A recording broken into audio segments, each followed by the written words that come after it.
Beneath the quiet glow of a waning moon, the desert stretches outward like an ocean of pale gold, its rippling dunes moving softly under the invisible breath of the wind.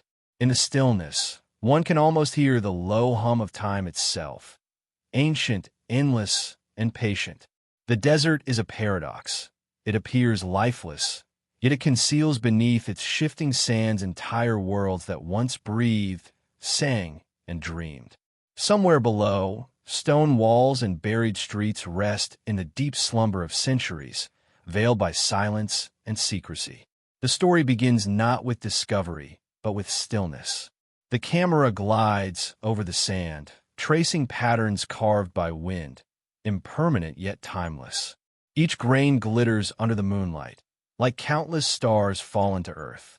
The narrator's voice enters softly, calm and slow, describing how deserts have always held the power to erase and preserve at once. Time here does not move forward in a line, but circles endlessly, carrying with it fragments of memory, an abandoned jar, a weathered inscription, a temple swallowed whole. Long before modern eyes gazed upon these lands, cities thrived where now only wind roams. Market squares once filled with voices and laughter. Walls painted with stories of gods and kings glowed under a fierce sun. Then, as the centuries turned and rivers shifted course, the sand began its patient work, creeping, covering, erasing. What remains today are whispers beneath the dunes, faint echoes of lives that have vanished, yet somehow endure through the relics that lie hidden below. It is a curious human longing to seek what has been lost, to uncover what the earth has chosen to keep secret.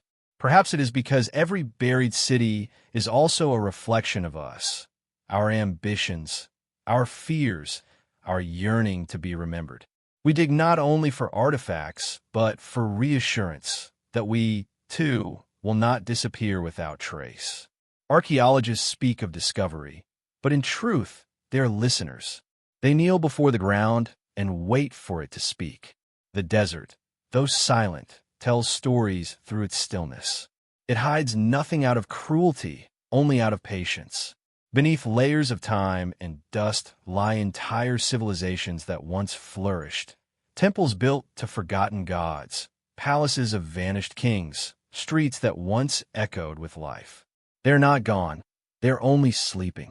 When the sand shifts just right, or a satellite image reveals an outline invisible to the eye, the past stirs, reminding us that history never truly dies, it only dreams.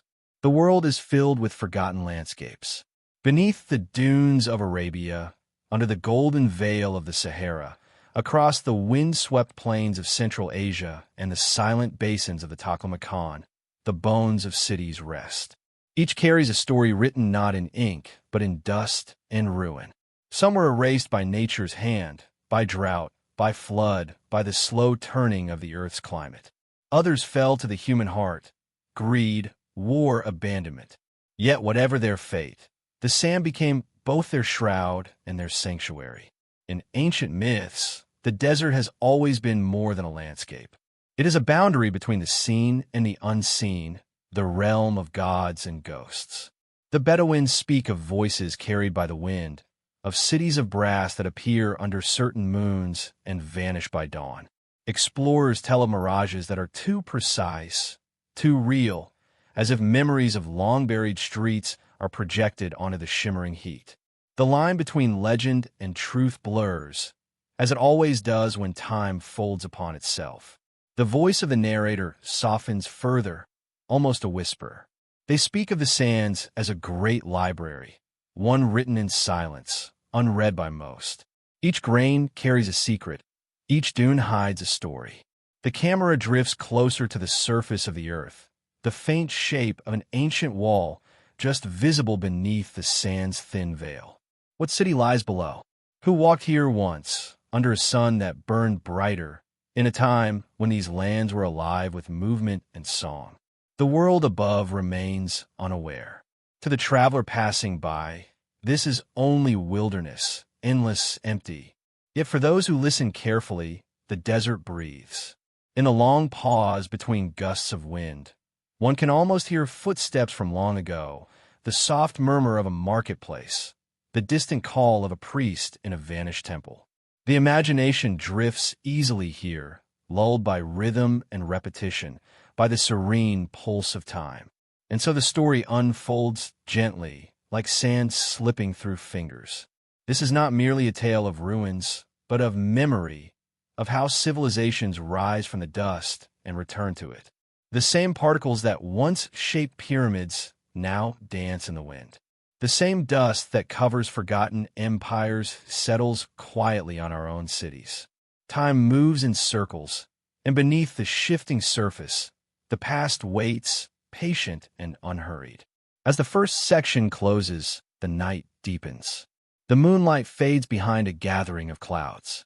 The desert darkens into near silence.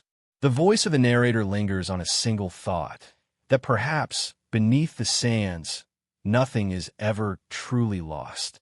Everything merely waits to be remembered, to be seen again when the wind decides it is time. And somewhere in that waiting, between the silence and the sound, the story of the lost cities begins to breathe once more. The wind moves slowly across the dunes, shaping and reshaping them, sculpting waves of gold that never rest. The desert seems eternal, but it is not. It too is a creation of time, a shifting memory of the earth's own past. Long before the silence, these dry lands were seas, forests, and meadows. They pulsed with life and color. Then, over thousands of years, the balance shifted. The rains withdrew, rivers vanished, and what once was fertile turned to emptiness. Empires built upon these lands learned the truth that all creation must one day return to dust. Time, in the desert, is not measured in years or centuries, but in the slow drift of sand. Every dune is a monument to patience. Every storm a quiet act of erasure. Civilizations rise on foundations of stone and faith, believing themselves eternal. Yet the desert reminds us that permanence is an illusion. The same winds that once cooled the faces of kings now cover their palaces. The same sun that lit temples of devotion now burns down upon the bare, unmarked plains. There's an old proverb whispered among desert nomads. The sand remembers. And indeed it does. The desert does not destroy without purpose. It hides, preserves, transforms. Beneath its surface lie roads once bustling with traders, pottery glazed in forgotten fires, inscriptions carved by trembling human hands. The dryness of the air and the stillness of the climate protect these relics, allowing them to outlive their makers. In this way, destruction and preservation become one and the same. What the sea corrodes, the desert keeps. To understand how empires vanish into sand, we must see beyond the imagery of ruin and look at the invisible dance between nature and time. A river that shifts its course can doom a city. A century of drought can erase a kingdom's wealth. When trade routes dry up, when harvests fail, people move on, leaving behind the skeletons of their civilizations. And so the sands claim what remains, wrapping it gently in a veil of silence. To the earth, it is a natural process. To us, it feels like tragedy. But perhaps there is something merciful in the way the desert forgets. In cities that fall to war or fire, little survives. In those swallowed by sand, time slows down. Walls remain intact beneath the dunes. Colors linger. Textiles, scrolls, even footprints wait quietly for the curious hands of the future. In the still air, decay hesitates. The desert takes, but it also guards. It buries civilizations not out of cruelty, but out of reverence. Imagine a thriving settlement on the edge of the Sahara thousands of years ago. The sun rose over gardens and waterways. The air was filled with the scent of date palms and the cries of traders. Then, slowly, the rains began to fail. Crops withered, animals wandered north, and the people followed. The walls cracked. The wells ran dry. Within a generation, the city was empty. Winds swept through its streets, filling them with dust. Centuries passed. The sand rose higher, pressing against doors and roofs. until nothing remained visible but an unbroken plain. The people forgot. Only the desert remembered, such as the story of many lost places, of Zerzura in Egypt, of the Garamantes in Libya, of Ubar in Arabia. They are not merely ruins. They are warnings, gentle echoes of how delicate human endurance can be. Civilizations fall not always because of violence or arrogance, but because nature shifts in ways beyond our control. The earth does not notice when it swallows a city. It simply moves, breathes, changes. The contrast between sand and stone, between endurance and disappearance, holds a quiet beauty. The desert teaches that nothing truly lasts, yet nothing truly vanishes either. It transforms what it takes, turning temples into fossils, cities into dreams. When archaeologists unearth the remains of ancient walls or clay tablets after thousands of years, they're not reviving the dead. They're listening to what time has been whispering all along. The past was never gone. It only needed to be heard again. And what of us, standing now in our towering cities of glass and light? The lesson is humbling. We, too, build with the same belief in permanence. We pave rivers, raise towers, carve our names into stone. Yet if history teaches anything, it is that time is patient and the earth forgets without malice. One day, long after our machines fall silent and our cities fade, the wind will move through the ruins of our own age, just as it does through those of Egypt and Babylon. The sand will shift again, as it always has, covering what once seemed untouchable. Still, there is peace in this understanding. The rise and fall of empires are not failures, but part of a greater rhythm, a breathing pattern of creation and erasure. Every ruin is proof that life once burned brightly. Every grain of sand is a fragment of something that once lived. To see the desert is to see time in its purest form, impartial, infinite, endlessly cycling. The same silence that now lies over forgotten temples will one day rest upon us, and that, too, is part of the story. As the night deepens, the narrator's voice grows softer, slower, the sound of the wind filling the pauses. The desert remains still, vast, and patient.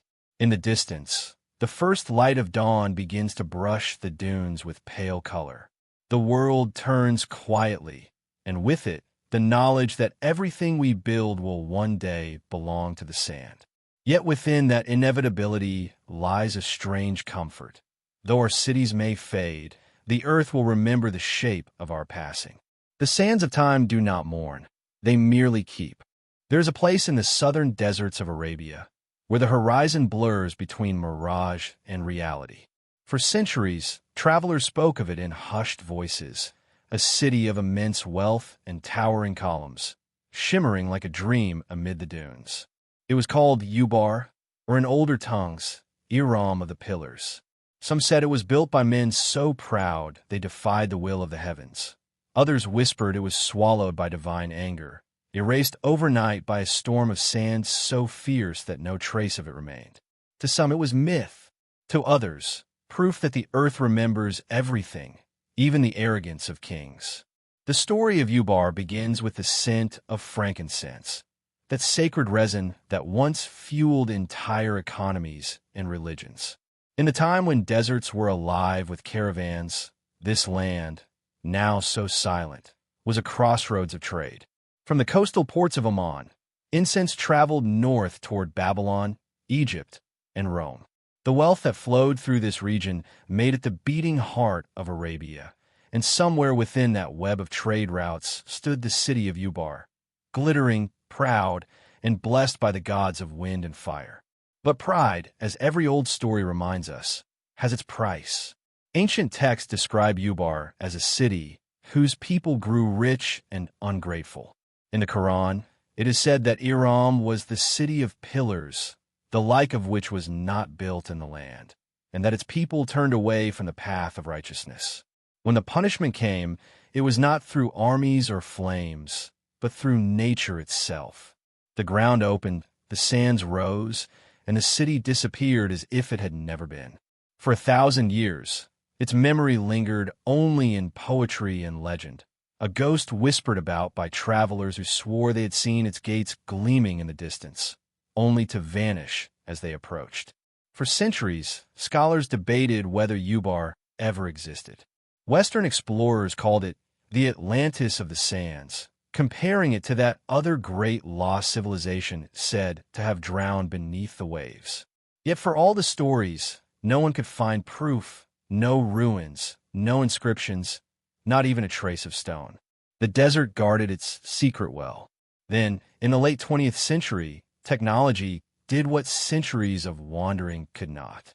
In 1992, a group of researchers from NASA and archaeologists from Oman joined forces to search for clues from above. Using satellite imagery, they traced the faint lines of ancient caravan routes beneath the sand, paths invisible to the naked eye. Where those routes converged, deep in the empty quarter of Arabia, they found something extraordinary. A circular depression surrounded by traces of old walls and towers. It was a place once known locally as Shizr. Beneath it lay a sinkhole that had swallowed a fortress long ago. The team realized they might have found the resting place of Ubar. When excavations began, they uncovered pottery, inscriptions, and evidence of ancient trade dating back thousands of years. The site had clearly been an important hub, a point where merchants stopped before crossing the vast desert.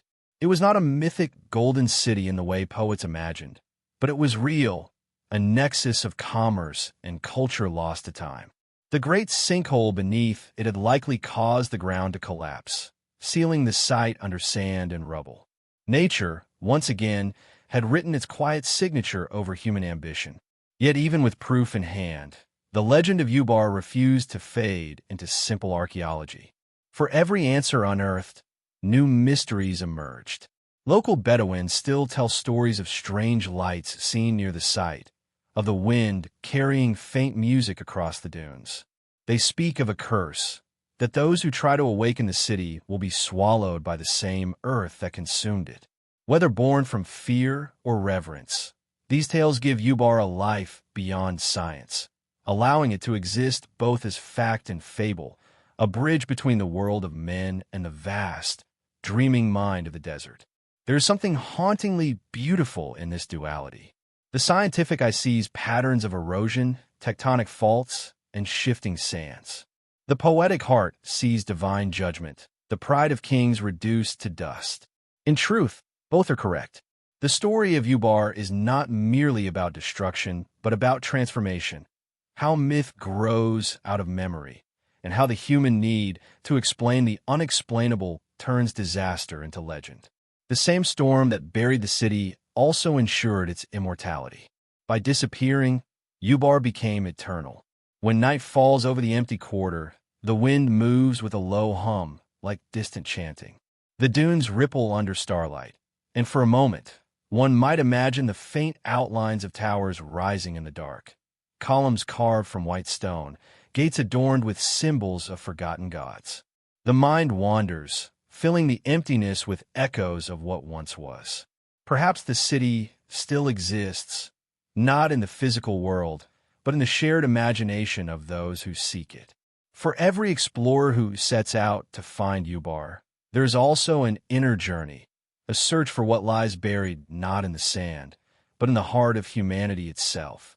We are drawn to stories like Ubar's because they speak to something deeper, our fear of losing what we love, and our hope that nothing is ever truly gone.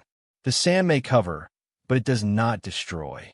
The desert may silence, but it also remembers. When archaeologists dig into the dunes of Shizr, brushing centuries from the stones, they are not just revealing a city. They are awakening memory, both human and cosmic, that has slept for ages. The story of Ubar ends not with certainty, but with wonder. Whether it was a great city punished by heaven or a trading post undone by nature, it remains a reminder that every empire, no matter how radiant, stands on fragile ground. The sands that bury Ubar today will, in time, bury us as well. But like Ubar, we will leave behind traces, fragments of our dreams, our art, our faith. And perhaps, in some far future, When the world has turned once more to dust, another traveler will stand where we stand now, feeling the wind against their face, and whisper our name as one of the lost cities beneath the sands. The Sahara today is a vast silence, an endless expanse of golden dunes, broken only by the whisper of the wind and the shimmer of heat. But it was not always this way. Long before the desert became a kingdom of dust, it was green, alive, and abundant. Rivers flowed through its valleys, feeding forests and lakes. Elephants, crocodiles, and antelope roamed where now there is only sand. Human hands shaped pottery, painted animals on cave walls, and built villages along the banks of gentle waterways. The Sahara, before its long sleep, was once a cradle of life. To imagine this transformation is to witness one of the greatest metamorphoses in Earth's history.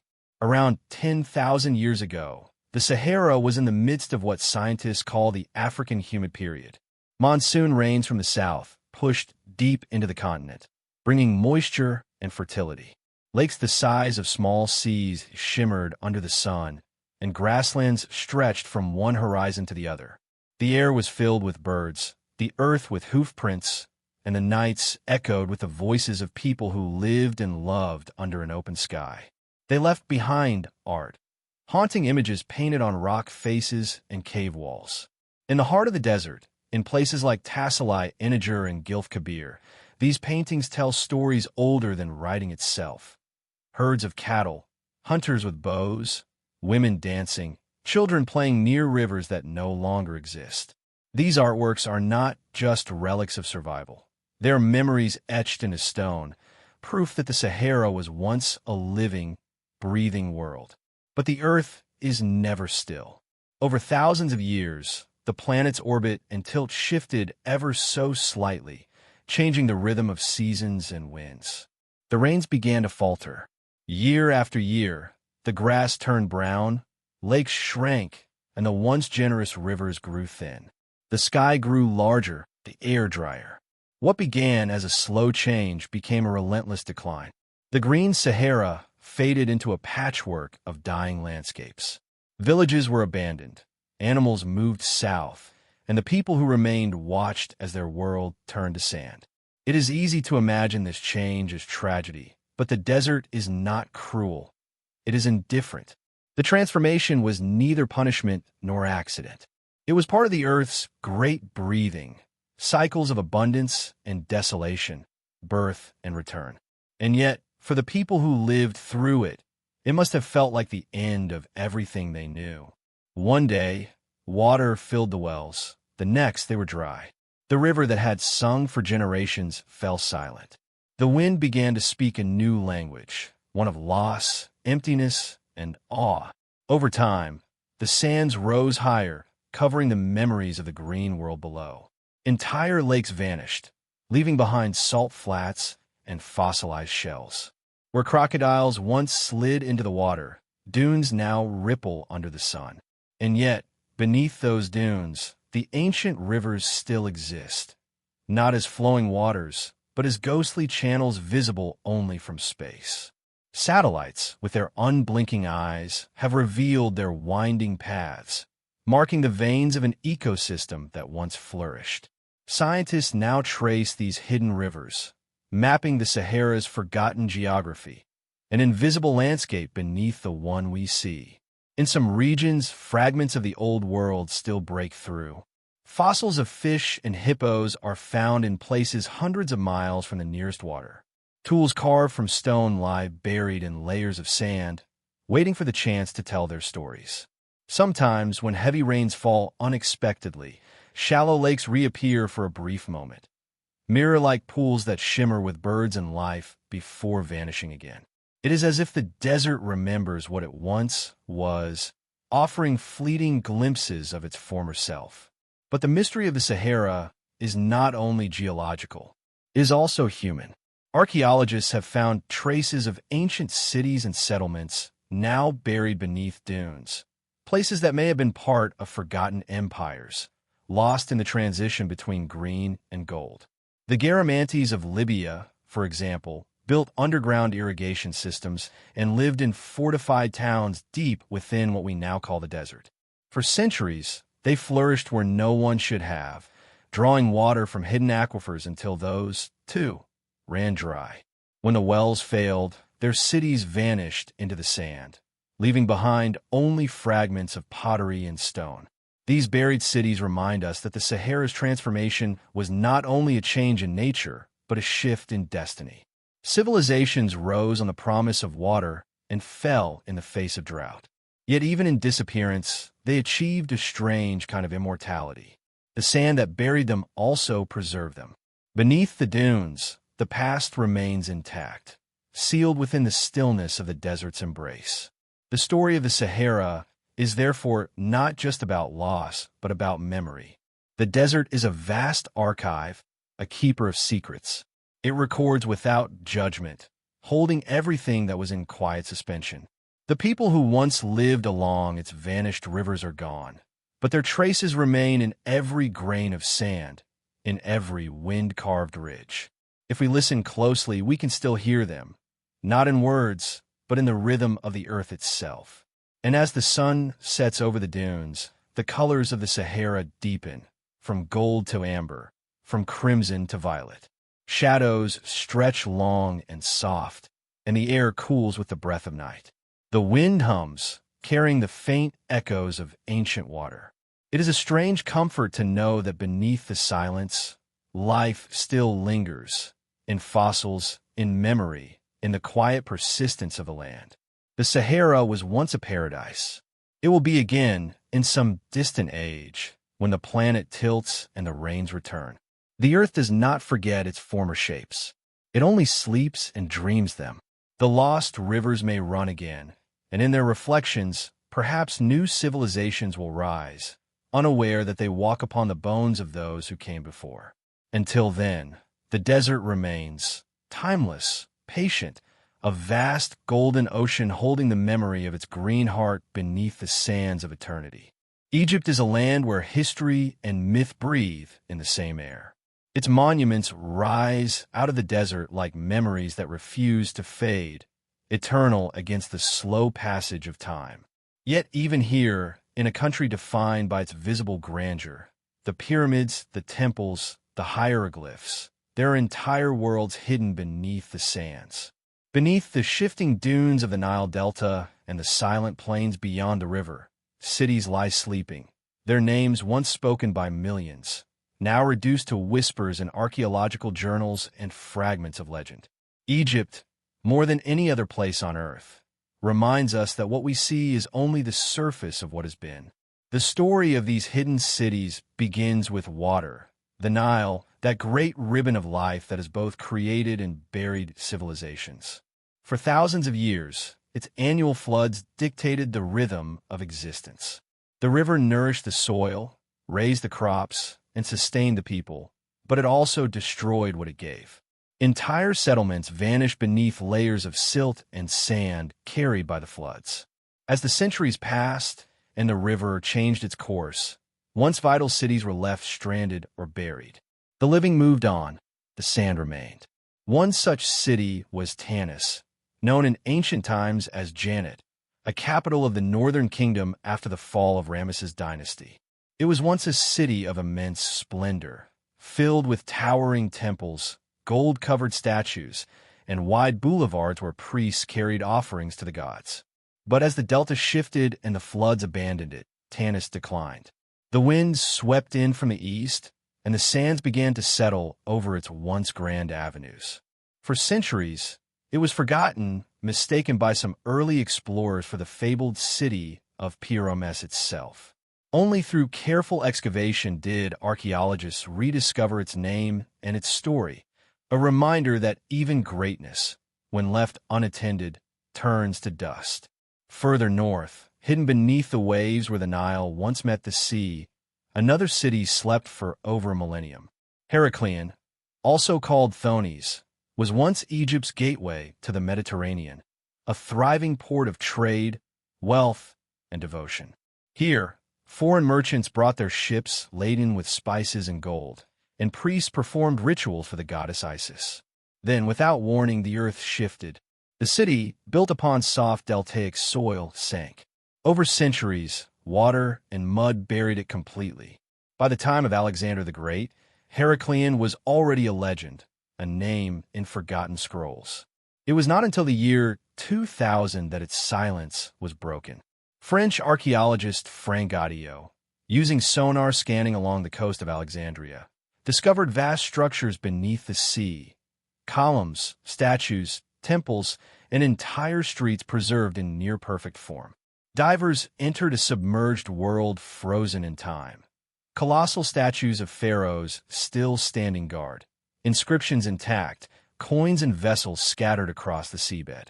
The city had been swallowed, but not erased. The silt and salt water had cocooned it, protecting its secrets for centuries. Heracleon's rediscovery became one of archaeology's great modern miracles, proof that Egypt still holds hidden chapters yet to be read. And yet, Heracleon is only one of many such ghosts. To the east of the Nile, near the sands of the Fayum and the desert edges of the delta, lie other buried cities, Bubastis, Mendes, Naucratis, each once a living center of worship, art, and trade. Bubastis was the home of Batet, the cat goddess, where festivals drew thousands who danced in the moonlight and left offerings of carved felines in her honor. Today, little remains but fragments of stone and faint outlines of walls beneath layers of dust. The silence where laughter once rang is heavy but peaceful, as if the goddess herself still watches over what remains of her city. The dual nature of Egypt's desert, the destroyer and preserver, is what gives these stories their quiet power. The same sand that buried the temples of Tanis or the ports of Thonis also protected them from the ravages of time and war. The desert is both a tomb and a guardian. Its silence allows the past to endure. When archaeologists uncover these places, brushing away the grains that have settled for centuries, they're not merely discovering ruins. They are opening the eyes of time. There is a peculiar beauty in knowing that beneath the tourist paths in modern cities, other Egypts exist, layer upon layer of human life, stacked like the strata of memory itself. Somewhere beneath Cairo's noise lie the outlines of older worlds, invisible yet eternal.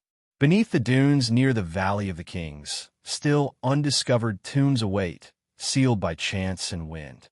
It is humbling to realize that for every temple that stands, there may be 10 more sleeping beneath the sand, dreaming the same dreams of immortality their builders once prayed for. The stories of these hidden cities also reveal something about human nature. We build in defiance of time, seeking permanence in stone. Yet no monument, however grand, escapes the slow breath of the desert. The sand moves, the river shifts, and the earth reclaims its own. What remains are fragments, a broken statue, a painted shard, a buried inscription.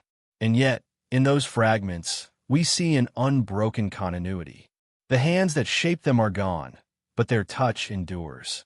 As dusk falls over the modern Nile, the desert begins to glow with that soft golden light that turns every ruin into poetry. The air cools, and the wind begins its nightly wander across the dunes. Somewhere out there, beyond the reach of sight, the remnants of another forgotten city wait beneath the surface. Perhaps a child's toy lies beside a crumbling doorway. Perhaps a mural still gleams in the dark. The desert holds it all without haste, without sentiment, simply preserving what is until we are ready to remember again. The story of Egypt's buried cities is not one of sorrow, but of peace. The sands do not mourn, they cradle. In their quiet patience lies a truth larger than history itself, that everything passes, but nothing is lost. Beneath the surface of silence, life continues to hum. The river still flows, the desert still dreams, and the cities that once gleamed in the sun now shimmer softly beneath the dunes, waiting for the gentle touch of discovery, the breath of remembrance, and the return of light after millennia of sleep. Far from the shifting sands of Egypt, another world sleeps beneath the desert, the vast, red expanse of the Sahara, where silence reigns like a monarch and the horizon seems to dissolve into infinity.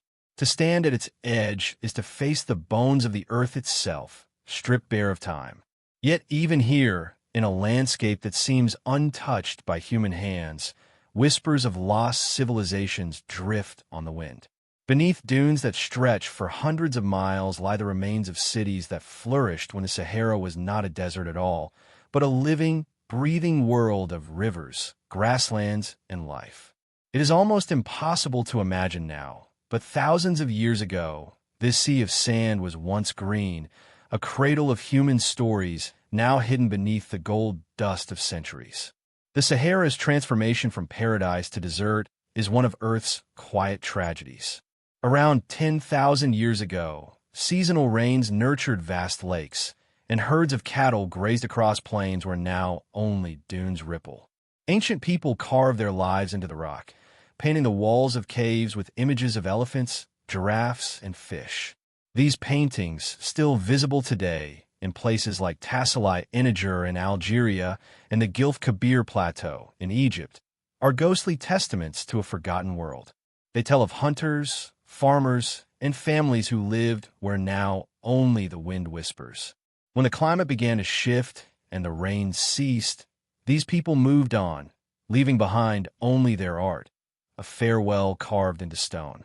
Among the most haunting mysteries of the Sahara are the traces of cities that once thrived along its ancient trade routes. The desert was never an empty void. It was a bridge between worlds. Caravans crossed it for centuries, carrying salt, gold, ivory, and stories from one empire to another. Towns like Timbuktu, Gao, and Jado rose like mirages, centers of learning, commerce, and culture surrounded by endless dunes. Timbuktu, now a name spoken almost as a myth, was once a beacon of scholarship, home to thousands of manuscripts that preserve the science, poetry, and philosophy of its age. In its libraries, scholars debated the movements of the stars while the desert winds whispered outside their walls. But even these cities, once thriving, began to fade as the sands advanced. Jado, in particular, tells a story that feels almost like a dream. Located in the Tenere Desert of Niger, it was once a bustling fortress city of traders and herders. Today it stands abandoned, its mud brick towers eroded by time, its streets empty, its wells dry. The silence there is absolute, broken only by the sigh of the wind through hollow windows. Archaeologists who visit Jado describe it as a ghost preserved in sunlight. The air feels heavy with memory, as if the city is caught in the act of remembering itself. Some legends speak of entire kingdoms lost beneath the sands of the Sahara, civilizations swallowed so completely that no trace remains above ground. Among the Tuareg and Berber peoples, stories have been passed down of Zerzura, the white city of the desert. According to these tales, Zerzura was a place of pure beauty, hidden among mountains and guarded by giant birds or spirits. Explorers from the 19th and 20th centuries scoured the desert in search of it, guided by rumors and maps drawn from memory. Some claim to have found strange ruins deep within the Gilf Kabir, but none could ever confirm the existence of Zerzura. Whether real or imagined, it remains a symbol of the Sahara's deepest secret, that what has been lost to time may still be dreaming beneath the dunes. The sands of the Sahara are not static. They move like a living thing. Entire landscapes shift and reshape within years, swallowing valleys and uncovering forgotten trails. There have been rare moments when violent storms have uncovered ancient artifacts, pottery shards, tools, and even graves. These fleeting glimpses remind us that beneath this ocean of sand, an older world lies entombed, waiting for the right moment to breathe again. In satellite imagery, scientists have traced the outlines of ancient riverbeds and dry lakes, proving that the desert once pulsed with water and life. It is as though the earth itself remembers what once was, even if we do not. There is something deeply humbling about this vision, a reminder that nature's patience outlasts all empires. Civilizations rise, flourish, and vanish, but the desert remains, eternal and indifferent. The people who once crossed it left only faint marks, a scattering of stones, a buried well, a painting of a woman dancing beside a river that no longer exists. These fragments are all that remain of thousands of lives, and yet they are enough to tell a story of resilience, adaptation, and beauty. When the stars rise over the Sahara, the sky becomes a mirror of eternity. Travelers who spend the night among its dunes often speak of an overwhelming stillness, as if time itself pauses to listen. In that silence, one can almost hear the echoes of the past, the sound of distant drums, the murmur of caravans, the laughter of children playing beside vanished rivers. The desert becomes not a void, but a vast archive of memory, written not in books or stone, but in the rhythm of the wind and the shape of the sand. Perhaps that is why the lost cities of the Sahara hold such fascination. They remind us that the past is not truly gone. It is simply hidden in plain sight. Every dune that rises, every gust that moves the sand, is rewriting the landscape, revealing and concealing in equal measure. The Sahara teaches a quiet lesson about impermanence, that loss and preservation are two sides of the same coin. The cities beneath its sands are not destroyed. They are resting, held in the gentle embrace of time. As dawn breaks and the desert shifts from deep indigo to gold, the illusion of emptiness begins to fade. The wind smooths the dunes once more, erasing yesterday's footprints. Somewhere below, a fragment of pottery glints in the dim light, a reminder that long ago, this place was full of life. The sun rises higher, and the past sinks back into silence. In that endless cycle, the Sahara continues its ancient vigil, guarding the memory of its lost cities and the people who once called them home. The sand keeps their stories safe, whispering them only to the wind, which carries them across the world, so that now and then, when the night is quiet, we might still hear them. In the far reaches of Central Asia, where the deserts of Turkmenistan shimmer beneath a relentless sun, lies a landscape that feels like a mirage caught between dream and memory. This is the Karakum Desert, a place where silence stretches endlessly, and yet, beneath its shifting dunes and salt plains, fragments of a vanished world are slowly being uncovered. The ancients once called this region Margiana, a flourishing oasis civilization that thrived when much of the surrounding land was barren. For centuries, it was thought to be a myth, an imagined kingdom whispered about by travelers and preserved in vague references from Persian and Greek texts. But in the late 20th century, archaeologists began to unearth something extraordinary: remnants of cities, palaces, and temples belonging to a forgotten Bronze Age culture known today as the Bactria. Margiana Archaeological Complex, or simply the Oxus civilization. What they found beneath the sands changed everything we thought we knew about early human civilization. Deep in the desert, near the modern city of Mary in Turkmenistan, the site of Goner Tepe emerged from the dust like a dream returning to consciousness. Here, surrounded by a sea of emptiness, stood the remains of a city over 4,000 years old. Its walls, temples, and streets had lain buried for millennia, preserved by the desert's dry breath. Excavations revealed an advanced society with intricate architecture, complex irrigation systems, and a spiritual life as rich and mysterious as that of ancient Egypt or Mesopotamia. At the heart of Goner Tepe stood a vast citadel, once ringed by thick mud brick walls and guarded towers. Within its boundaries were temples dedicated to fire and water, elements revered by its people. Some scholars believe this culture may have been among the earliest to worship fire as sacred, possibly influencing later Zoroastrian beliefs that arose in nearby Persia. The city's design revealed a people deeply attuned to cosmic order, its temples aligned with the stars, its canals tracing the geometry of the heavens across the desert floor. In this forgotten oasis, one senses that the people of Margiana lived not merely to survive, but to harmonize their existence with the rhythm of the earth and sky. The mystery deepens when we consider how this civilization could have flourished in such an unlikely place. The Karakum Desert today is one of the most arid regions on Earth, but in the time of the Oxus civilization, rivers once coursed through it, branches of the ancient Murghab and Amu Darya flowing through fertile plains. These waters made the desert bloom, turning it into a cradle of life. Over generations, though, the rivers shifted or dried, and the cities that depended on them faded away. By the time classical historians wrote of the region, its great centers had already vanished beneath the sands. Only fragments, broken pottery, buried walls, the ghostly outlines of streets, remained as testimony to a people who mastered the desert before it reclaimed them. To walk through the ruins of Goner Tepe today is to feel the weight of time pressing close. The walls are low and eroded, the air dry and still. Yet as the sun sets, painting the desert gold and crimson, one can almost see the city as it once was, a living labyrinth of courtyards and altars, the smoke of sacred fires rising toward a sky filled with stars. The silence feels inhabited, as though the whispers of ancient priests still linger in the air.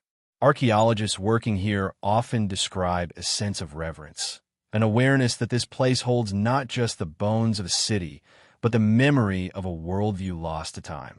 The discoveries in Margiana have reshaped the story of human civilization. For centuries, the cradles of civilization were thought to exist only along the Nile, the Tigris and Euphrates, the Indus, and the Yellow River. The Oxus civilization forced historians to add another cradle to that list, one hidden in the heart of Asia. Its art, tools, and burial practices suggest it was not an isolated culture, but a vital link between East and West, a bridge connecting the early civilizations of Mesopotamia, the Indus Valley, and even the nomadic tribes of the Eurasian steppe.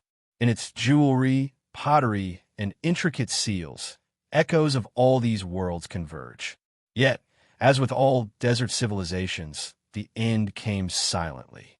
The rivers withdrew, the crops failed, and the people began to leave.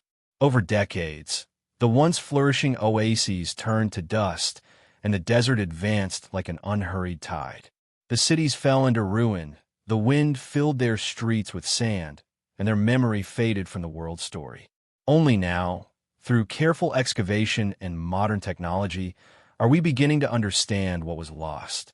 It is as if time itself had hidden Margiana, waiting for humanity to be ready to remember.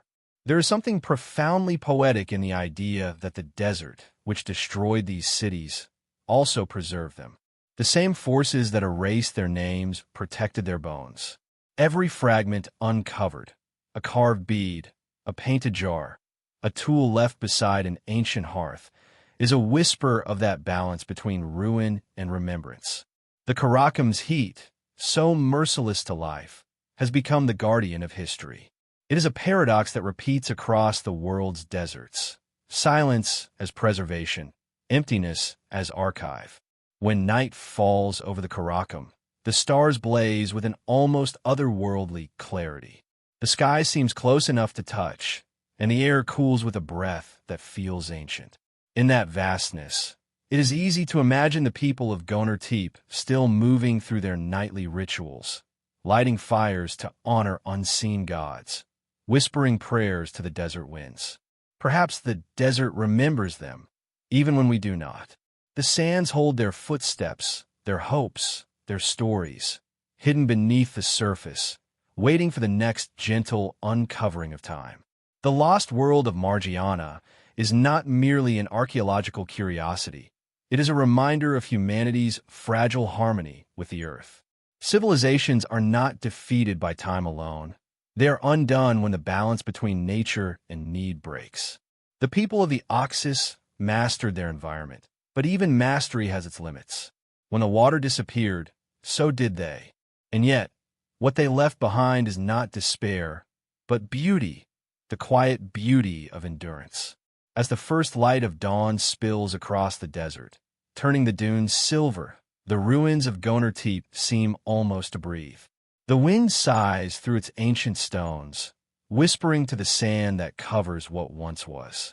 In that stillness, the city feels alive again, not in body but in memory. And perhaps that is what survival truly means. Not to resist time, but to remain within it, quietly, waiting for rediscovery. The desert does not forget, it simply waits. In the heart of the Central Asian plains, where the horizon seems to vanish into heat and dust, lies a vast and mysterious expanse once known as the land of the Oxus. Today, it stretches across Turkmenistan, Afghanistan, and parts of Uzbekistan, a region now barren, but once alive with water, color, and human imagination. Beneath its cracked soil, archaeologists have found traces of one of humanity's most enigmatic lost civilizations, the Oxus or Bactria, Margiana civilization. It was a world that rose and vanished in near silence, its story hidden for more than 4 millennia beneath the sands of the Karakum Desert. For centuries, its existence was unknown, unrecorded in ancient chronicles, unmentioned by neighboring empires. But the earth remembers what humans forget, and when the wind and spade uncovered the first stones of its cities, a long-lost chapter of human history began to whisper again. The discovery of Gonur Tepe, the jewel of this forgotten world, was like finding an Atlantis in the desert. From above, it appears as a labyrinth of sand-colored walls, an ancient city laid out with mathematical precision. There were temples, palaces, workshops, water channels, and burial grounds, evidence of a civilization that had mastered both architecture and art in the heart of the wilderness. The city had wide avenues, citadels, and fortified enclosures that suggested not just defense, but organization and purpose. It was not a random settlement born of survival. It was planned, envisioned, and built with intention. The people of Gonur Tepe, living nearly 4,000 years ago, were not mere nomads wandering the dunes. They were engineers, artists, and philosophers who believed the desert could be shaped by will and faith. What astonished researchers most was how advanced this culture was for its time. The people of the Oxus civilization knew how to channel rivers into fields through complex irrigation systems. They crafted jewelry of gold and lapis lazuli, traded with distant kingdoms, and left behind art so refined it rivaled the craftsmanship of ancient Mesopotamia and Egypt. Their pottery was smooth, painted with abstract designs that hinted at spiritual meaning. Their temples were oriented to the cardinal directions, suggesting an understanding of astronomy. They buried their dead with care and reverence, surrounding them with ornaments and offerings. From their artifacts, it is clear they lived by a rhythm that connected the earthly to the divine, the practical to the poetic. At the center of their belief system was the reverence for fire and water, the two forces that defined existence in their world. Archaeologists uncovered vast fire altars where sacred flames once burned, protected by circular walls. These were not mere symbols of survival, but instruments of worship. The people believed fire was a bridge between worlds, a living element that carried their prayers to the gods. It was through fire that life was purified, and through water that it was renewed. The Oxus civilization, though now silent, seems to have been a culture of balance, between humanity and nature, between matter and spirit, between permanence and impermanence. But the desert, as always, had its own patience. The rivers that once nourished this flourishing land, the Murghab and Amu Darya, began to shift their courses. Slowly, imperceptibly, they retreated, starving the settlements they had given life to. The fields turned to dust, the wells dried, and the people who had built these cities began to move on. Their exodus was not a collapse in the violent sense. No invasion, no destruction, no war. It was simply the quiet withdrawal of life as the desert reclaimed what it had once lent. The wind filled the streets with sand. The temples darkened. The fire altars went cold. The desert closed its hand around their world, and centuries passed before another would open it again. When archaeologists rediscovered Gonur Tepe in the late 20th century, they found not ruins of despair, but ruins of serenity. The city seemed to have fallen asleep rather than fallen apart.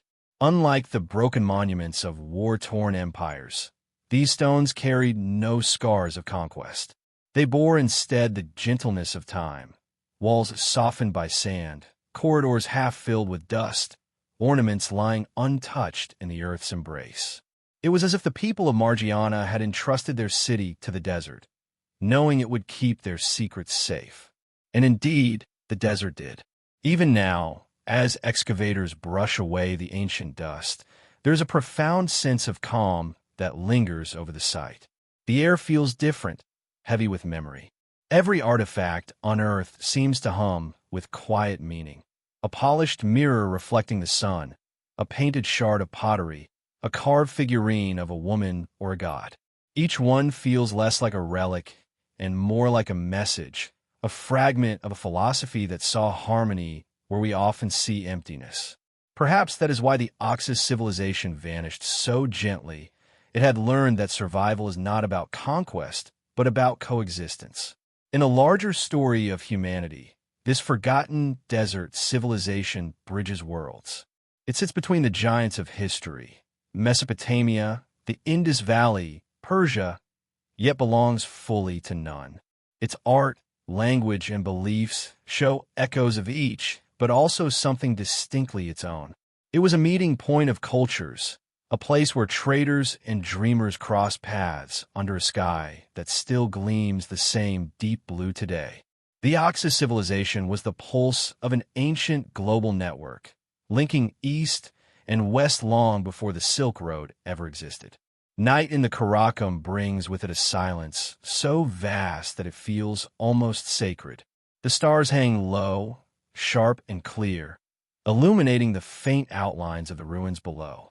One can imagine a time when these same stars were reflected in the waters of the canals that once flowed through Gonartepe, when priests tended their sacred flames under the same constellations.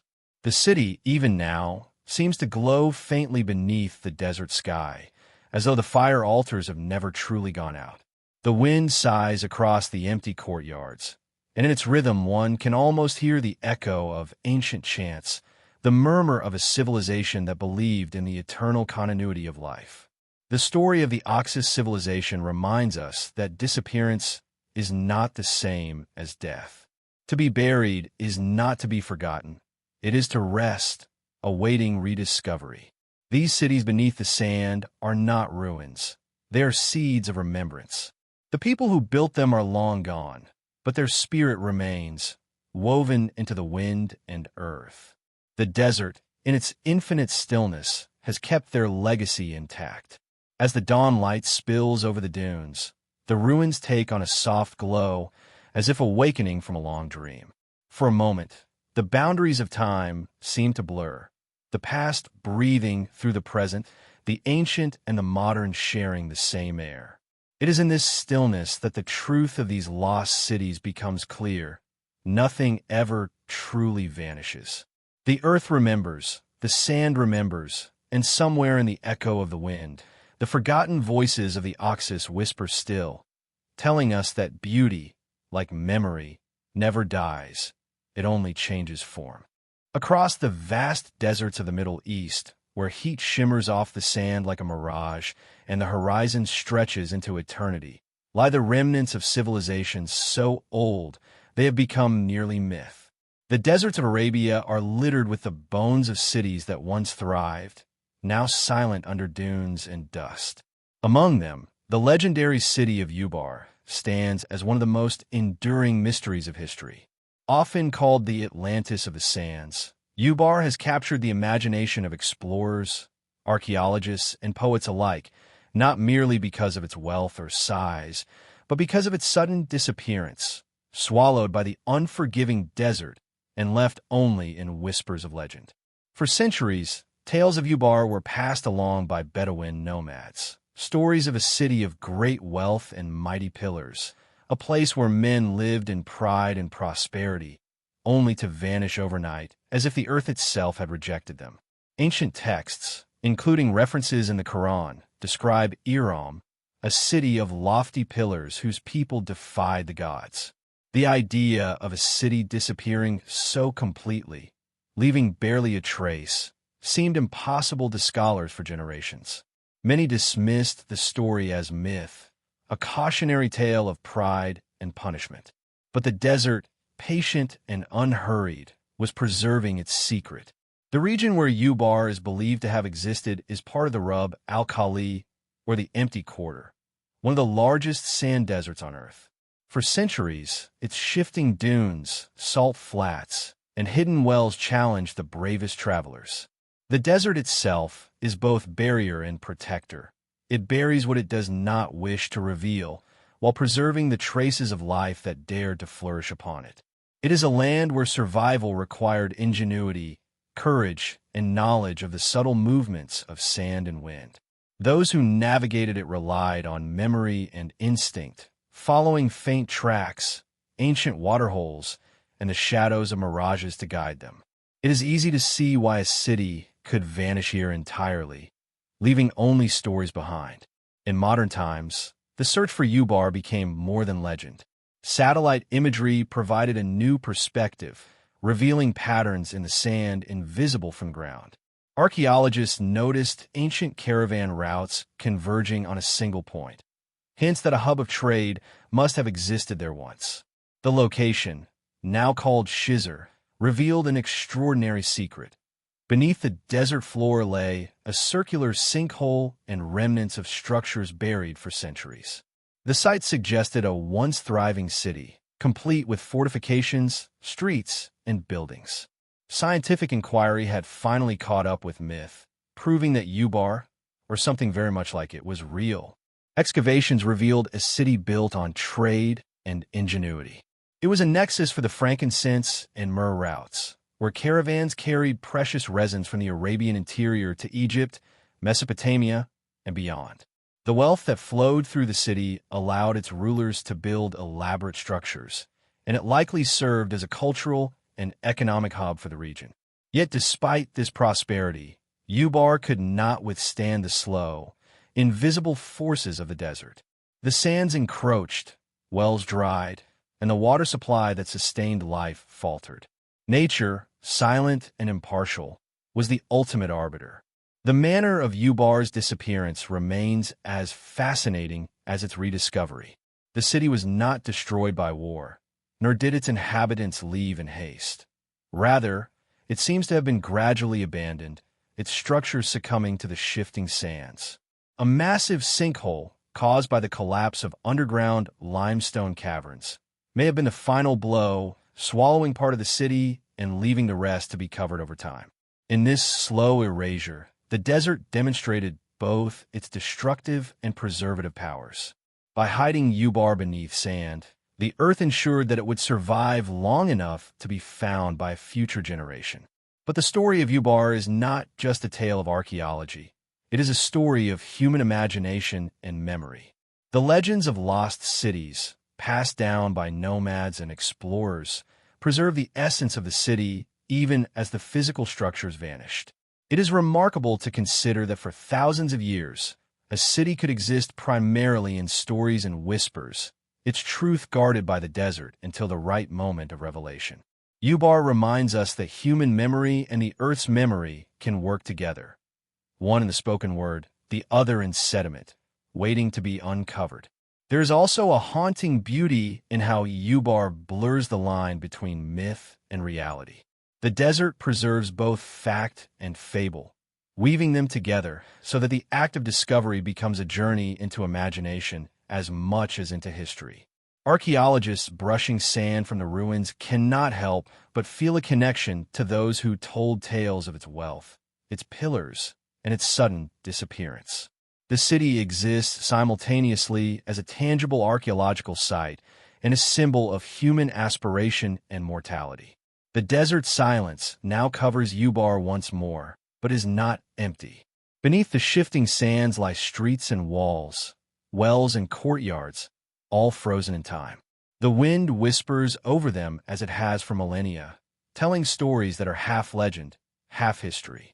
To walk among these ruins is to sense the pulse of a civilization long gone, to feel the faint echo of life that once flowed through its streets.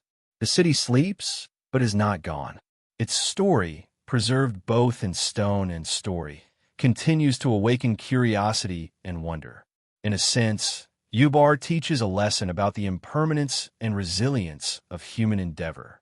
Empires and cities rise and fall, yet their memory can endure, hidden beneath the sands, waiting for rediscovery. The desert, impartial and patient, is a partner in this preservation, ensuring that even as the physical forms fade, the essence survives. When the sun sets over the empty quarter and the stars emerge above the dunes, one can almost imagine the city alive again. A place of fire-lit temples, bustling marketplaces, and caravans laden with incense, shimmering briefly in the eternal desert light. Ultimately, the story of Ubar is a meditation on time, memory, and the hidden layers of history. It reminds us that the past is never truly lost, only waiting for those willing to seek it beneath the quiet, shifting sands. The desert does not destroy. It conceals, preserves, and transforms. And in its endless patience, it allows us, centuries later, to rediscover cities, civilizations, and stories that might otherwise have been forgotten forever. Along the eastern edge of the Mediterranean, where the deserts of Syria and Iraq stretch into a horizon of shimmering heat, there lies a world of vanished civilizations that once thrived along the great rivers of Mesopotamia. This is the land between the Tigris and Euphrates, often called the cradle of civilization, where the earliest empires were born, and yet where entire cities have disappeared so completely that for centuries, their very existence was a matter of speculation. Beneath the modern deserts and plains lie the traces of settlements that once pulsed with life, trade, and culture. They are the silent witnesses of a time when humanity first learned to build, write, and govern, and when the forces of nature and ambition could equally grant life and claim it away. Among the most enigmatic of these lost cities is the ancient Sumerian city of Uruk. Often celebrated as the birthplace of writing, Uruk was a metropolis of extraordinary scale and influence, with towering walls, monumental temples, and a population that may have numbered tens of thousands. For centuries, it was a center of culture, religion, and commerce. The streets would have been alive with traders, artisans, and priests, all moving under the gaze of the city's many ziggurats, terraced temple towers that reached toward the sky like fingers of devotion. Yet even such a grand city was not immune to the slow, inexorable forces of time. As rivers shifted course, the canals that nourished Uruk's fields dried, and the city gradually faded from view. Only through careful excavation has its vastness been revealed, reminding us that even the greatest human creations are ephemeral when measured against the passage of centuries. Not far from Uruk, other cities suffered similar fates. The city of Ebla, buried beneath layers of soil in modern-day Syria, lay hidden for thousands of years until its discovery in the 1960s. Excavations uncovered royal palaces, archives of clay tablets, and libraries containing thousands of texts, a record of language, commerce, law, and diplomacy from a civilization that had long been forgotten. Each tablet revealed a sophisticated society, capable of managing trade networks spanning the ancient Near East, communicating in writing, and codifying rules of governance. And yet, despite its accomplishments, Ebla was abandoned, swallowed gradually by sand and history alike, its memory lingering only in scattered references and the echoes of those who would one day unearth its treasures. Even more mysterious are the cities that vanished without leaving clear records, settlements whose names, cultures, and rulers are lost to time. Archaeologists have found evidence of fortified towns in the Syrian desert, built on rocky plateaus and protected by massive walls, yet entirely absent from historical texts. These were cities that endured harsh climates, droughts, and invasions, only to be abandoned when survival became impossible. Today, only outlines of walls, scattered pottery shards, and faint traces of roads remain, often revealed only through aerial surveys or satellite imagery. The silence of these cities is profound, a quiet testament to both human resilience and the inevitability of nature's reclamation. The story of these lost Mesopotamian cities is also intertwined with the rhythms of the rivers themselves. The Tigris and Euphrates, once generous and life-giving, have shifted and changed over millennia. Floods, sedimentation, and coarse alterations could transform fertile plains into salt flats, forcing inhabitants to migrate or abandon settlements entirely. In some cases, entire urban centers were buried under their own accumulated sediment, leaving behind little but the faintest traces of streets and walls. It is as if the rivers themselves decided which cities would survive and which would fade quietly into legend. Archaeology has revealed glimpses of these vanished worlds, but for every site uncovered, countless others remain hidden, buried beneath sand, mud, or modern settlements. Advanced technologies such as satellite imaging and ground-penetrating radar have begun to map these lost landscapes, revealing networks of roads, irrigation systems, and urban layouts invisible to the naked eye. These tools allow us to reconstruct not only the physical spaces of these ancient cities, but also the lives of those who inhabited them. The merchants, farmers, scribes, and priests whose labor and imagination shaped civilization itself. There is a certain melancholy in exploring these buried cities. Unlike monuments that survive in plain view, these settlements are silent, empty, and isolated. Their streets are gone, their markets quiet, their temples crumbled. Yet the artifacts uncovered, pottery, inscriptions, tools, and personal items, offer intimate glimpses of human existence. They tell us that life once thrived here.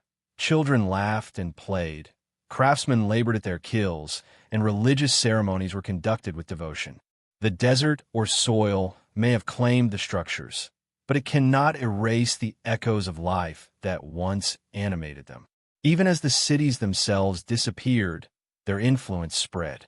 Innovations in writing, governance, agriculture, and religion that originated in these vanished settlements were carried onward by survivors and neighboring cultures.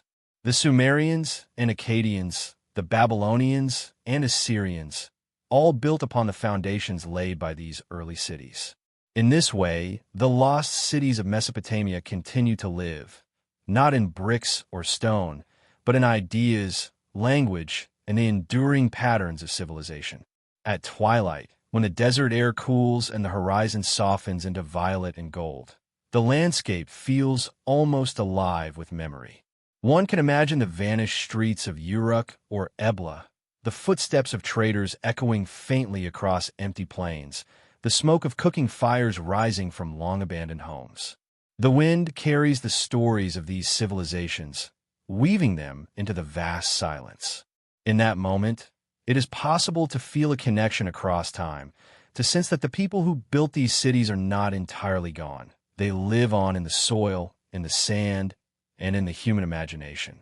The lost cities of Mesopotamia remind us that civilization is fragile, yet enduring. Physical structures may crumble, rivers may shift, and deserts may swallow settlements, but the essence of human endeavor, creativity, trade, belief, and knowledge persists. As archaeologists continue to uncover these ancient places, they reveal not just the brilliance of the past, but the subtle interplay between human ambition and the natural world. The deserts may hide these cities, but they also protect them, preserving the memory of humanity's earliest urban achievements beneath layers of sand, waiting for the patient hands of discovery to awaken them once more. Far to the east, in the lands of the Indus Valley, stretches a civilization that existed long before the empires of Mesopotamia, Egypt, or China achieved their fame. Today, this region lies largely under the modern nations of Pakistan and northwest India, its rivers still flowing, its plains tilled by millions, yet its ancient cities remain almost invisible to the casual observer. Mohenjo-daro, Harappa, and dozens of other settlements once pulsed with life, forming one of the earliest and most sophisticated urban networks in human history.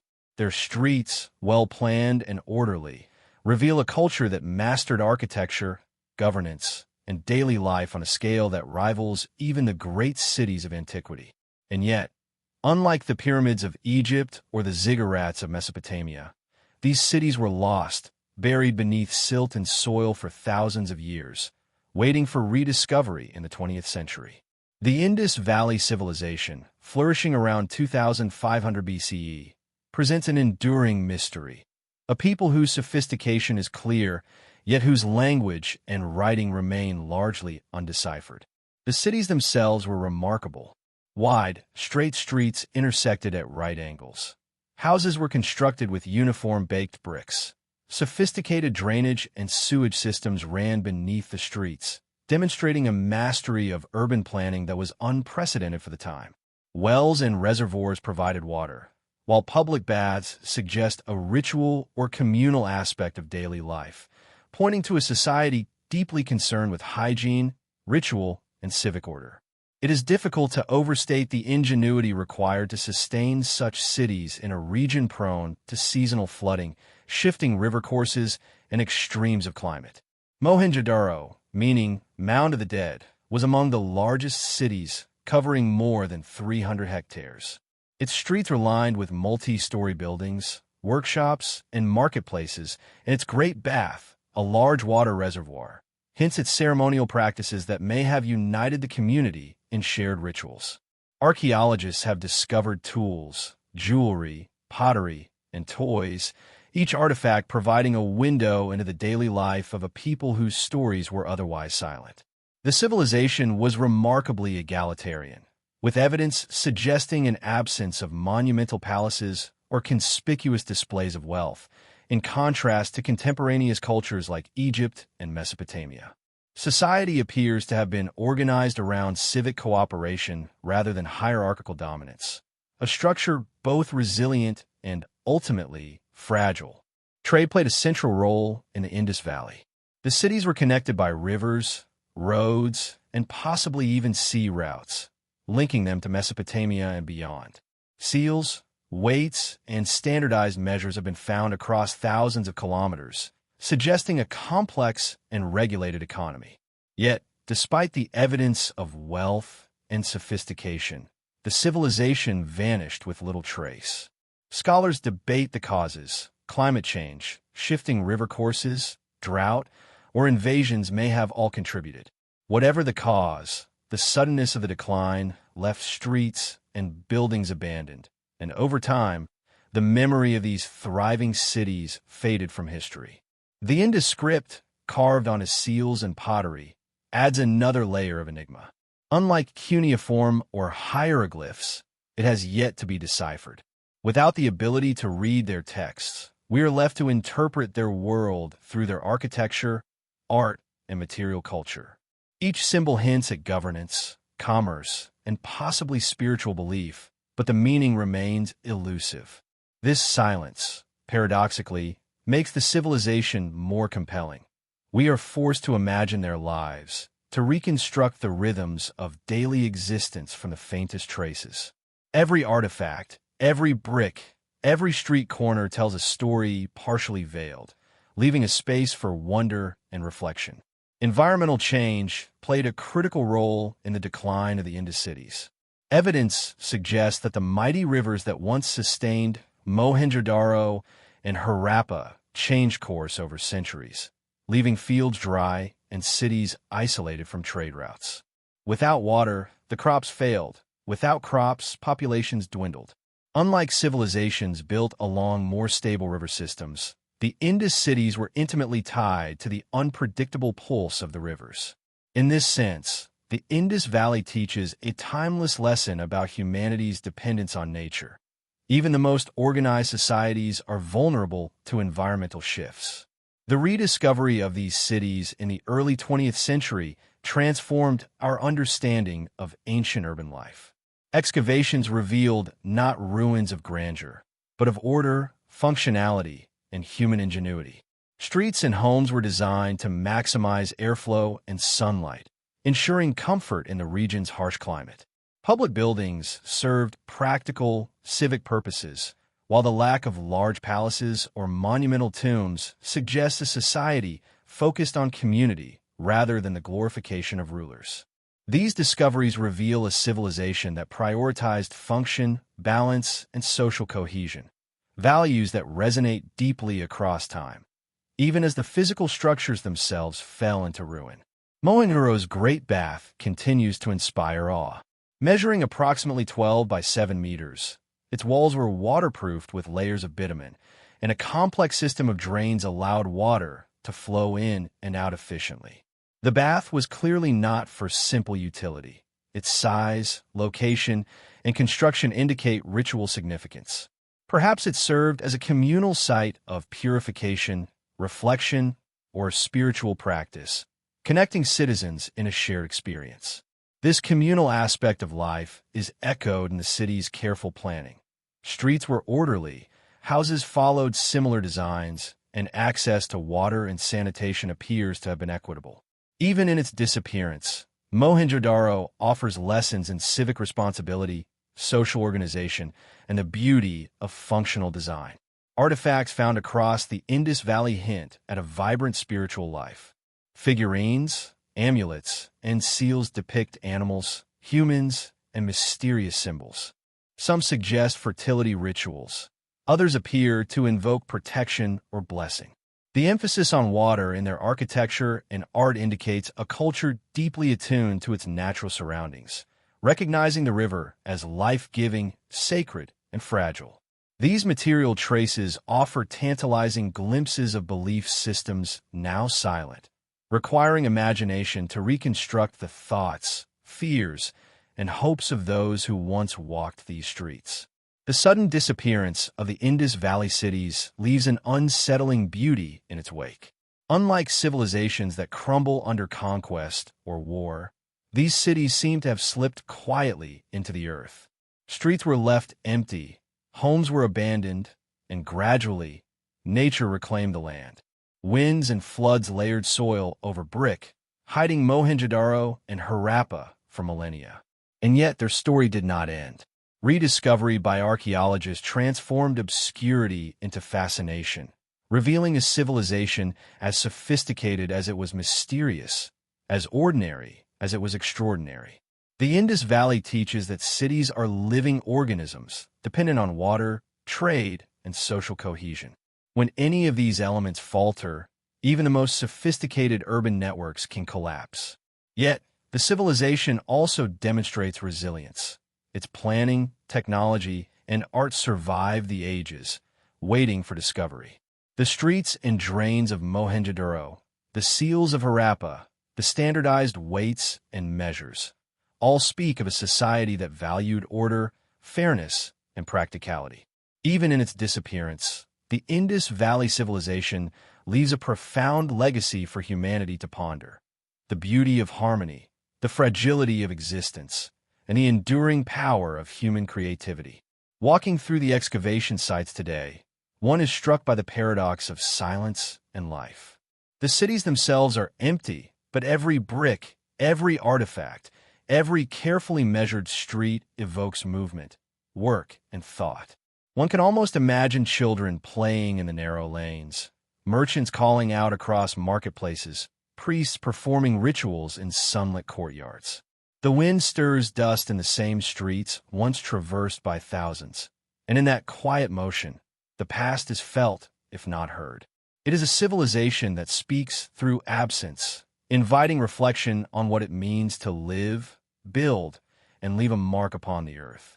The Indus Valley, in its mystery, also challenges modern assumptions about the trajectory of civilization.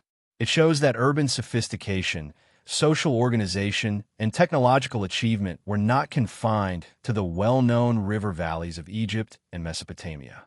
It reminds us that history is layered, that human ingenuity arises in many places simultaneously, and that sometimes the greatest achievements are those that leave no written record comprehensible to us today. Its silence is a canvas for the imagination, a meditation on time, nature, and human endeavor. As the sun sets over the plains of the Indus, the dust glows like gold and the rivers shimmer faintly in memory. The cities sleep beneath the surface, their streets and houses preserved in the earth. The wind whispers across the fields, carrying echoes of civilization long vanished yet never truly gone. In their disappearance, They offer a quiet reflection that life is fleeting, yet creation endures, that even when humans vanish, the traces of thought, labor, and care remain, waiting for those who will come centuries later to uncover, marvel, and remember. The story of the Indus Valley Civilization is, at its heart, a story of balance between humans and nature, between function and beauty, between impermanence and memory. It is a civilization that flourished, vanished, and yet continues to inspire awe. Beneath the soil, beneath the river's silt, the cities dream. And in dreaming, they whisper to us still, inviting us to listen, reflect, and fall into a quiet reverie of time, life, and the enduring mystery of human existence. Far to the south, beyond the deserts and river valleys of the ancient world, lies the expanse of Africa's Sahel and Sahara, a land of extremes, where life clings to watercourses and oases like fragile jewels in a golden sea. Yet beneath this seemingly inhospitable terrain, the echoes of lost kingdoms and cities sleep silently beneath the sand, waiting to be remembered. One of the most fascinating and enigmatic of these vanished civilizations is Great Zimbabwe, a city of stone that flourished in southern Africa long before European explorers ever set foot on the continent. Its massive walls and towers, constructed without mortar, stand as a testament to human ingenuity, ambition, and the quiet majesty of civilizations that rise in places we least expect. Great Zimbabwe was the heart of a vast kingdom that extended over thousands of square kilometers, connecting trade routes that spanned from the African interior to the Indian Ocean coast. From roughly the 11th to the 15th century CE, it was a thriving center of commerce, culture, and political power. The city's stone structures, built with carefully shaped granite blocks stacked without binding material, continue to astonish architects and historians alike. The largest of these constructions, known as the Great Enclosure, features towering walls that reach nearly 11 meters in height, enclosing courtyards whose purpose remains partly mysterious. These walls, curving and winding with almost hypnotic precision, suggest a sophisticated understanding of geometry and urban planning. Archaeologists have uncovered evidence of a highly organized society within Great Zimbabwe. The people engaged in agriculture, ironworking, pottery, and long-distance trade.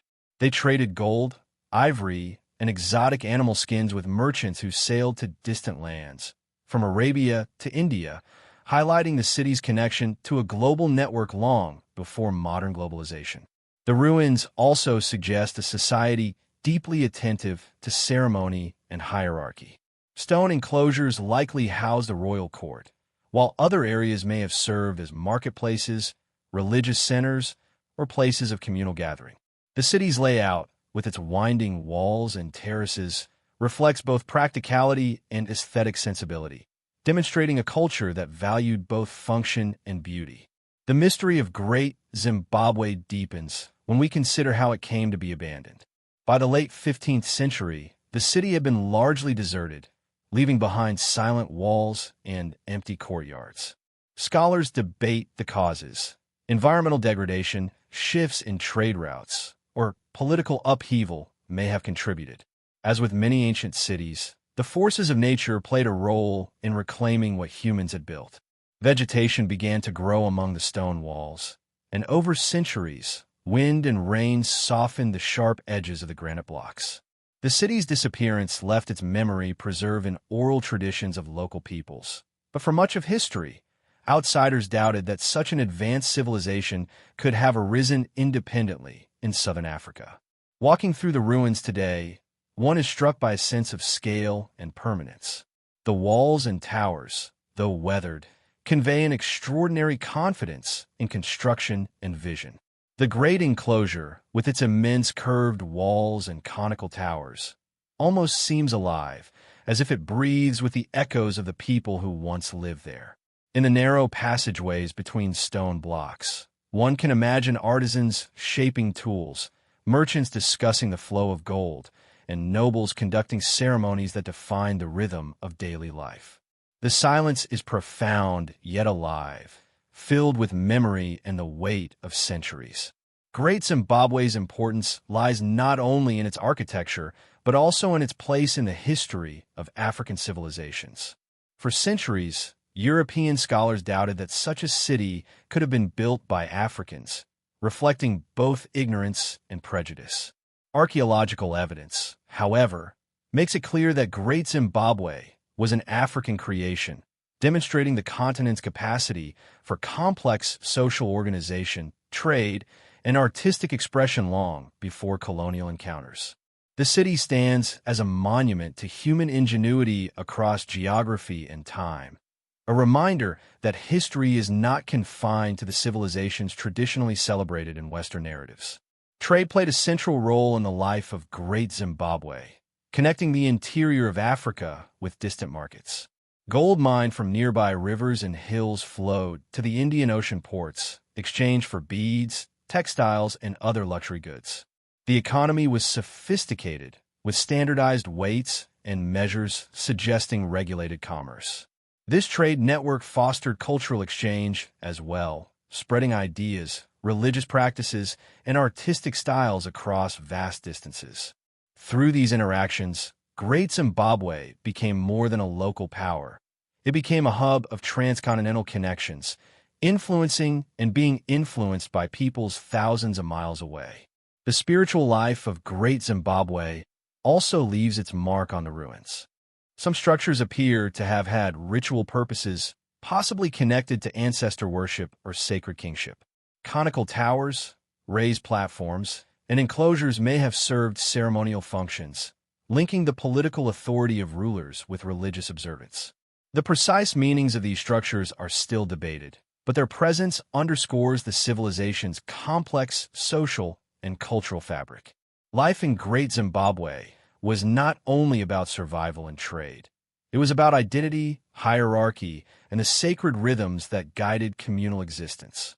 As the centuries passed, the sands and grasses of southern Africa slowly reclaimed the city. By the time European explorers stumbled upon the ruins in the 19th century, the stories of Great Zimbabwe had persisted in local memory but remained mysterious to outsiders. Early interpretations were often dismissive or erroneous, claiming foreign builders were responsible for the impressive stonework. Modern archaeology has corrected these misconceptions, revealing a society capable of monumental architecture, advanced trade, and cultural sophistication, all crafted independently by African peoples. The ruins, silent and majestic, bear witness to the ingenuity and resilience of human societies everywhere. There is something profoundly humbling in standing among these ruins. Unlike cities erased by fire or conquest, Great Zimbabwe was largely abandoned and gradually absorbed back into the landscape. Its builders did not destroy it, nor did invaders topple it. The city simply ceased to function, leaving the stones as silent custodians of memory. The wind moves through the walls and towers, carrying with it whispers of gold-laden caravans, the clatter of artisan workshops, and the murmur of council meetings that shaped the kingdom. One can almost feel the pulse of a living city beneath the earth, suspended in time, waiting to speak again. Great Zimbabwe teaches that human achievement is not measured solely by survival, but also by vision, organization, and creativity. Its stone walls, built without mortar, demonstrate patience, skill, and an intimate knowledge of materials.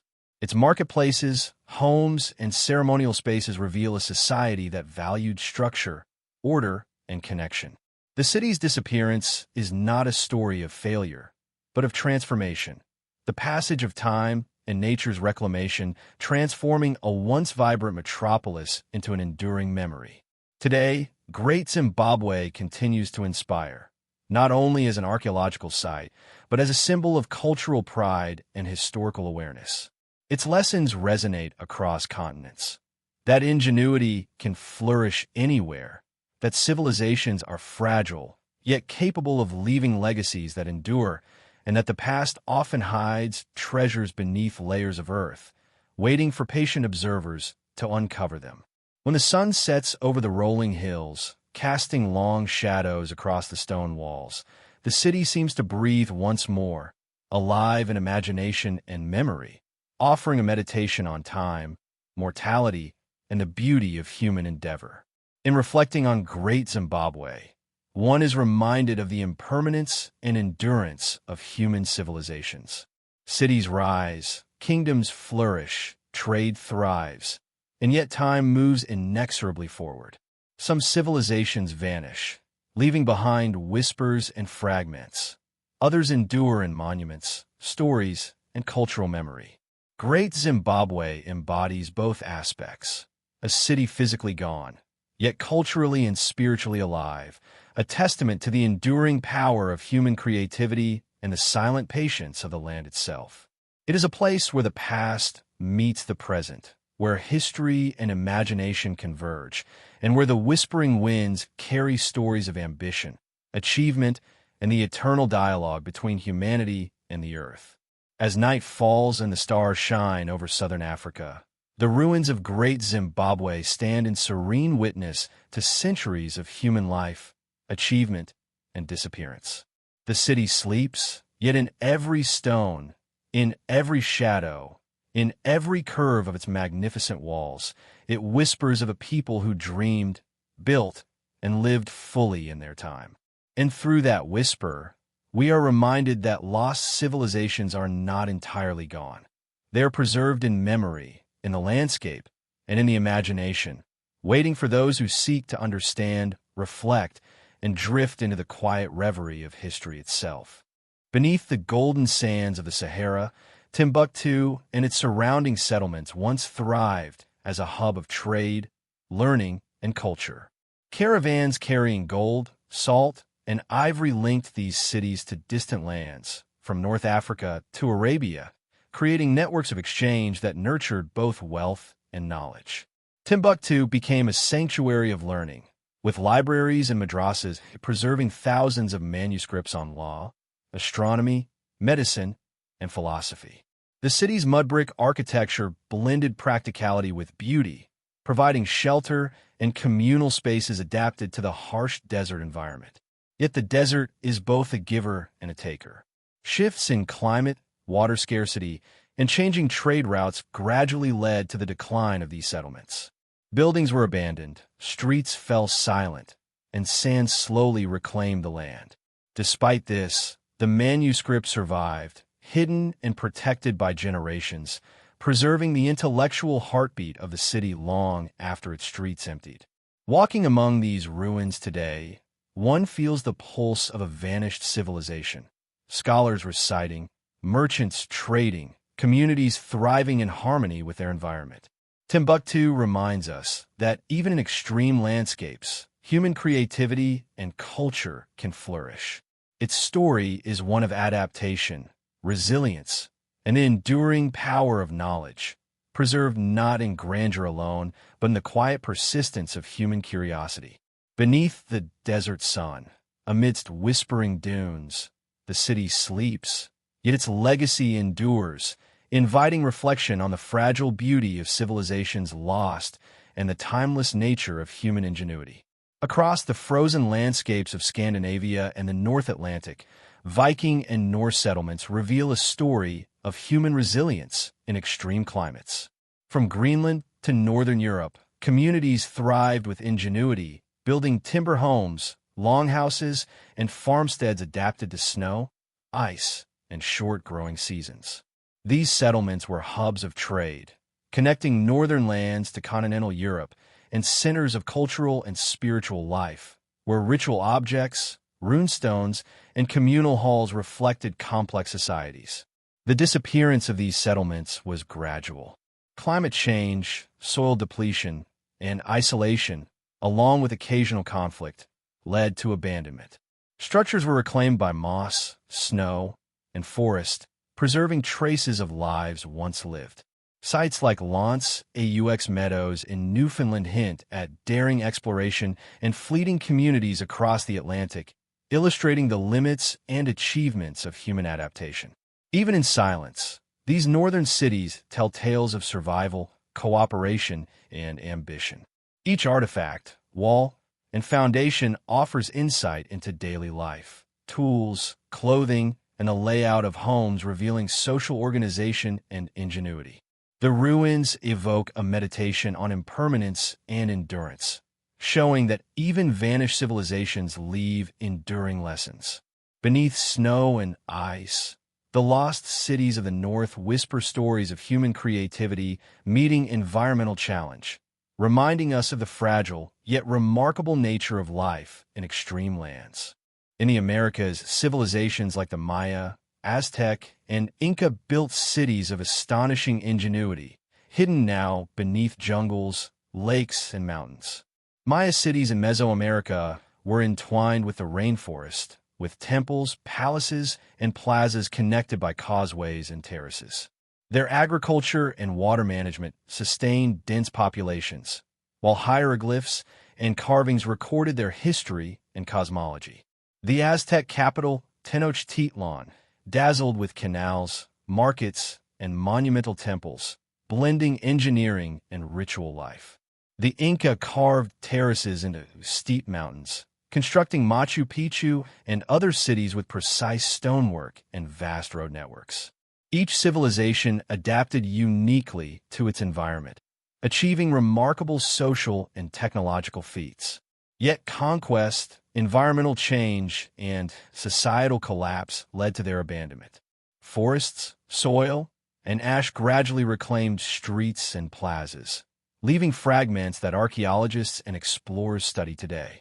These lost cities teach resilience, creativity, and adaptation, reminding us that civilization's beauty and fragility are intertwined. Though silent, they endure in stone, artifact, and imagination, inviting reflection on the passage of time and the enduring pulse of human ambition across landscapes, both challenging and sublime. As our journey through lost cities concludes, a calm reflection emerges. From deserts to tundras, jungles to mountains, vanished civilizations remind us of humanity's creativity, resilience, and impermanence. Cities like Great Zimbabwe, Timbuktu, the Norse settlements, and the Americas' great urban centers showcase ingenuity, adaptation, and cultural depth, while their disappearance underscores the fragility of human achievement. Ruins, artifacts, and remnants become storytellers, whispering the lives, ambitions, and rhythms of vanished societies. Nature reclaims what humans build, yet in that reclamation, beauty and meaning endure. Memory and imagination bridge the centuries, allowing us to witness the pulse of these civilizations, to contemplate their lessons, and to recognize the delicate balance between human ambition and the forces of time. Lost cities teach that while physical structures may fade, ideas, culture, and ingenuity persist. Their silent streets invite meditation on the impermanence of life, the persistence of creativity, and the enduring dialogue between humanity and its environment. In their quiet presence, we are reminded to reflect, to wonder, and to drift into the peaceful reverie of history, where the echoes of vanished peoples continue to resonate, timeless and serene.